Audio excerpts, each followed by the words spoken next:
In this lecture, we will discuss interpolation. In interpolation, the process of finding the values of fx corresponding to any untabulated values of x between x0 and xn is called the interpolation. What is the tabulated values? Means अगर हमारे को कोई एक function दिया हुआ है, suppose 5x, उसमें हम x की वैल्यू सब पुट करते जाते हैं, x की वैल्यू पुट करी तो fx is equal to y, तो y0 मतलब x0 सब्स्टिट्यूट किया तो y0, x1 पुट किया y1, x2 पुट किया y2। अगर इस तरीके की वैल्यूज हमारे पास एक सिस्टम में वैल्यू आती जाती है, तो यानी कि ये वैल्यूज किसके लिए है? एक फंक्शन के लिए। फंक्शन किस तरीके का हम यूज करेंगे? हम यहाँ पे जो ये वाला टॉपिक है, हम उसमें I must say that we will discuss only polynomials.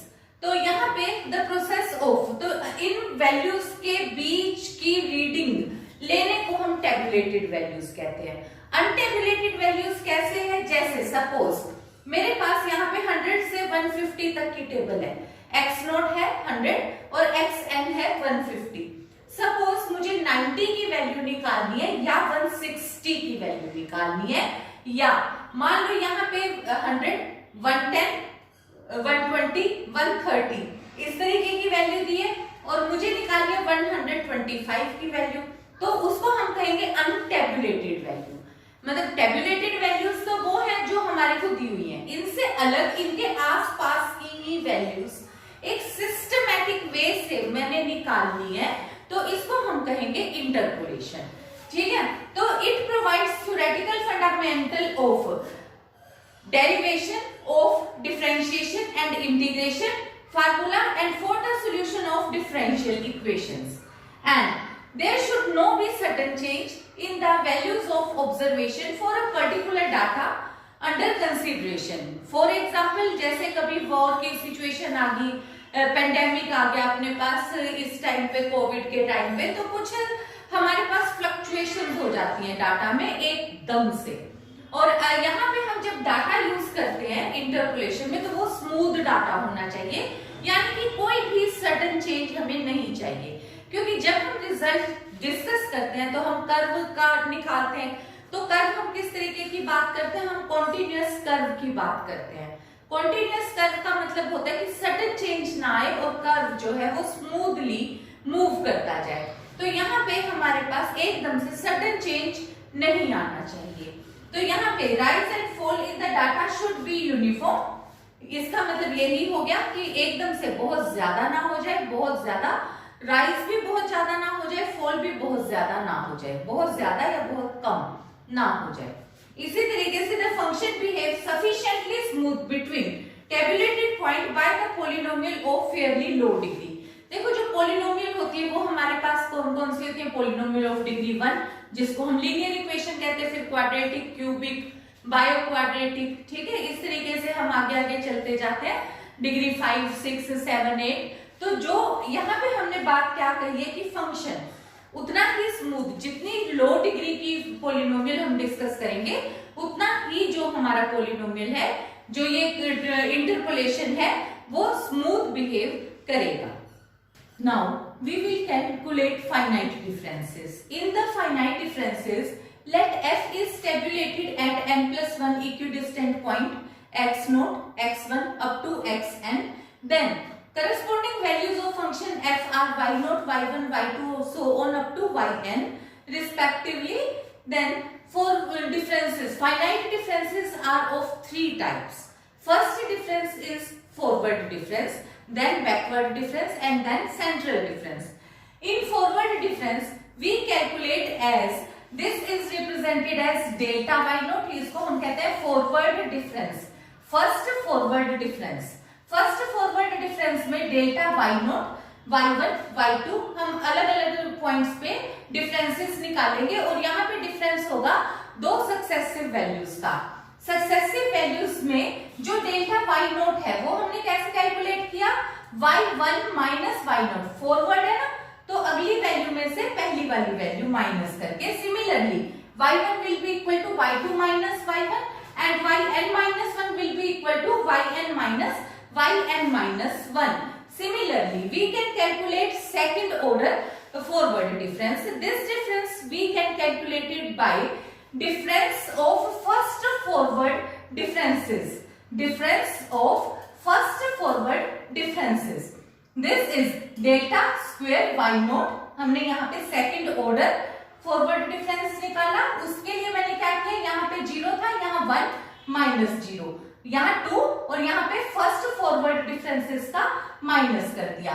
यहाँ पे 1 है तो 2 माइनस 1 किया, n माइनस 1 है तो n माइनस n माइनस 1 किया। यहाँ पे सेकंड ऑर्डर है और यहाँ पे फर्स्ट ऑर्डर का माइनस। इसी तरीके से we can calculate up to n order, मतलब जितना भी हम फॉरवर्ड डिफरेंस का ऑर्डर डिग्री तक निकालना चाहें वहां तक हम निकाल सकते हैं। तो similarly delta J Y R can be represented as delta J minus 1 Y R plus 1 minus delta J minus 1 Y R. अब देखो इसमें हमने ये जो डिफरेंसेस निकाले, मैंने सेकंड ऑर्डर को किसकी फॉर्म में निकाल दिया, फर्स्ट ऑर्डर में निकाल दिया, थर्ड ऑर्डर को सेकंड की फॉर्म में निकाल दिया, फोर्थ को थर्ड की फॉर्म में निकाल दिया। पर अगर मुझे आंसर निकालना है y नॉट y1 y2 की शेप में, तो मैं क्या करूंगी, देखो डेल्टा स्क्वायर y नॉट है, इसको मैंने क्या कहा, फर्स्ट फॉरवर्ड डिफरेंस का डिफरेंस है। तो पर मैंने फर्स्ट फॉरवर्ड डिफरेंस y1 की वैल्यू मुझे पता है, डिफरेंस y नॉट की वैल्यू पता है, मैंने y1 की भी वैल्यू पुट कर दी, फर्स्ट फॉरवर्ड डिफरेंस y1 की और y नॉट की भी। तो जब मैंने इसको कैलकुलेट किया तो y2 minus 2y1 plus y naught आ गया।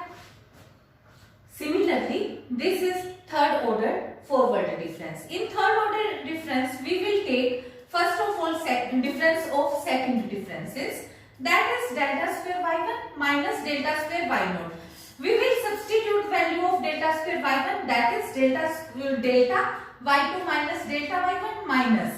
फिर similarly delta y naught की वैल्यू substitute करी, that is delta y1 minus delta y naught. अब देखो ये जो डेल्टा y2 की वैल्यू है, अब मैंने इसको अरेंज कर लिया, delta y2 minus 2 delta y1 plus delta y0।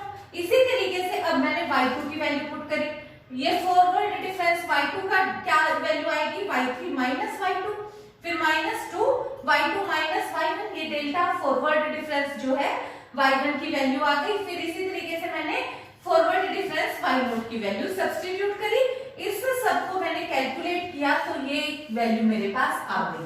अब देखो मैंने यहाँ पे delta square forward difference second order forward difference calculate कर लिया, थर्ड ऑर्डर इसमें मैंने एक सिस्टम को ऑब्जर्व करा, एक पैटर्न को।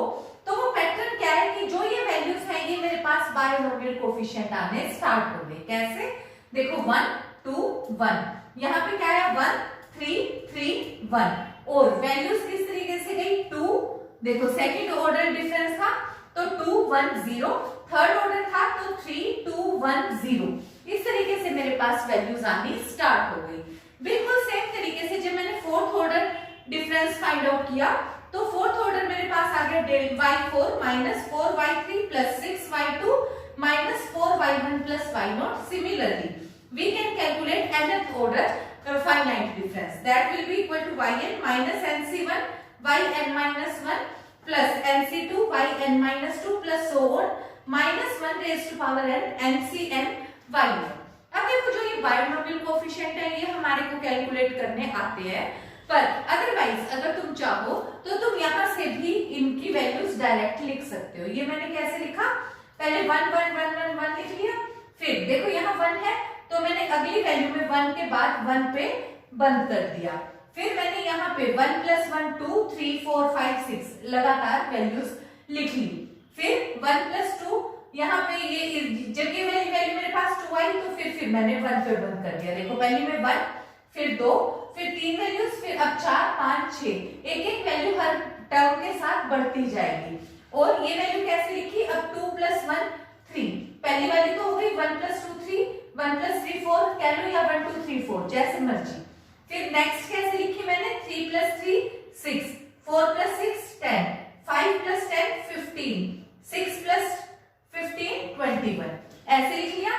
फिर मैंने ये 1 पे बंद किया तो 3 प्लस 1 4, 6 प्लस 4 10, 10 प्लस 10 20, 15 प्लस 20 35। तो ये मैंने इस तरीके से बंद कर दिया। फिर यहाँ पे 1 पे ब्लॉक करके 4 plus 1 5, 10 plus 5 15, 10 plus and so on. तो यहाँ पे अपने पास आ गया 5 + 1 6, 15 + 6 21, फिर यहाँ पे अपने पास आ गया, फिर मैंने यहाँ पे 1 पे बंद करा, 6 + 1 7, फिर मैंने इसको आगे 8 फिर 1 पे बंद किया। तो ये मेरे पास इस तरीके से मैं बायनोमियल्स कोएफिशिएंट्स ऐसे भी फाइंड आउट कर सकती हूँ। In backward difference we will use sign like this. This is our first backward difference y1.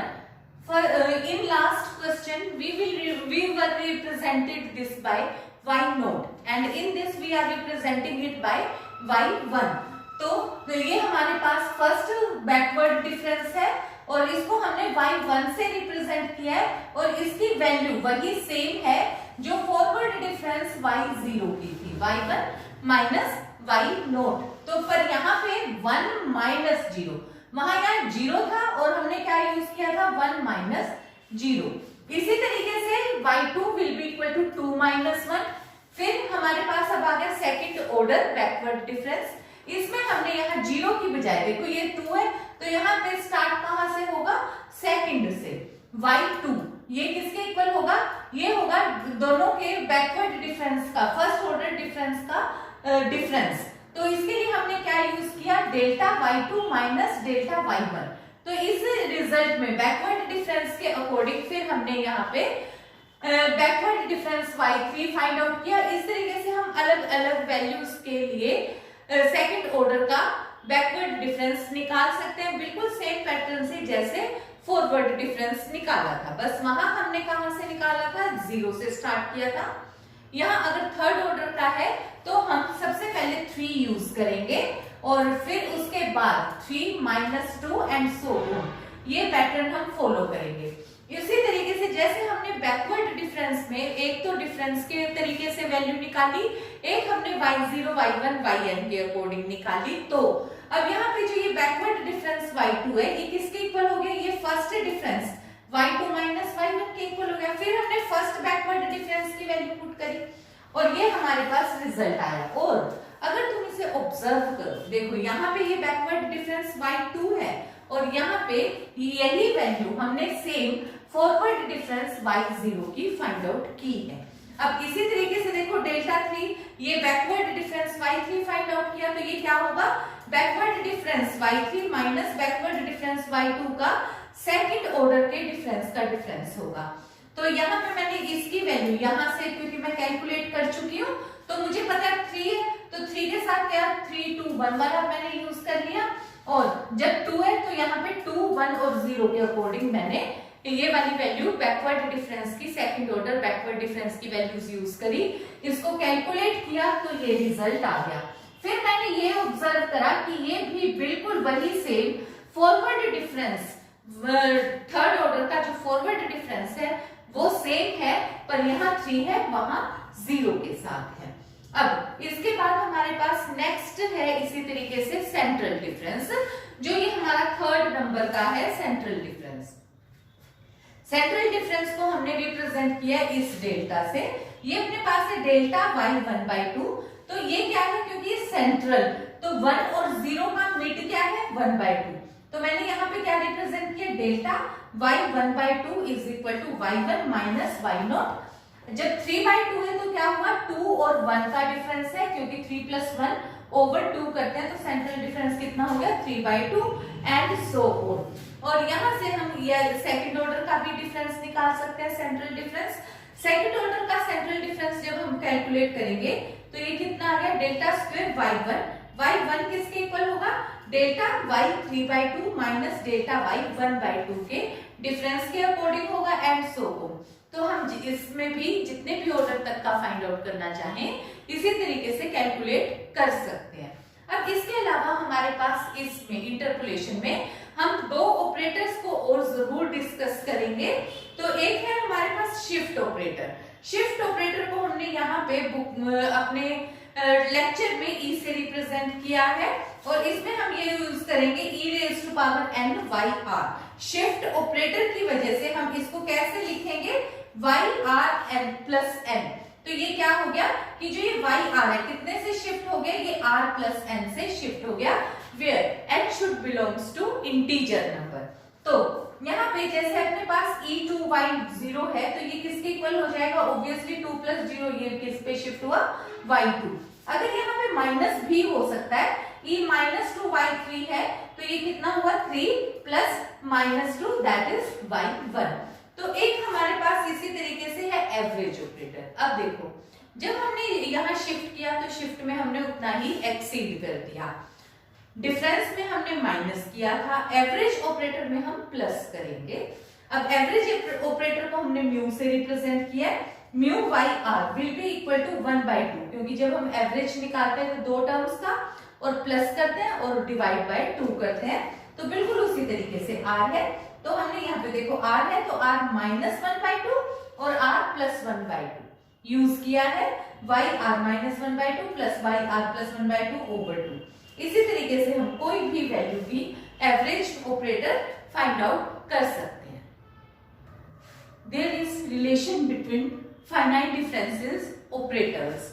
First we will discuss relation between forward difference and shift operator e। We know that forward difference, first forward difference yr is equal to yr plus 1 minus yr। अब shift operator के according मैं इसे लिख सकती हूँ EYR, तो मैंने इसे लिख लिया EYR minus YR।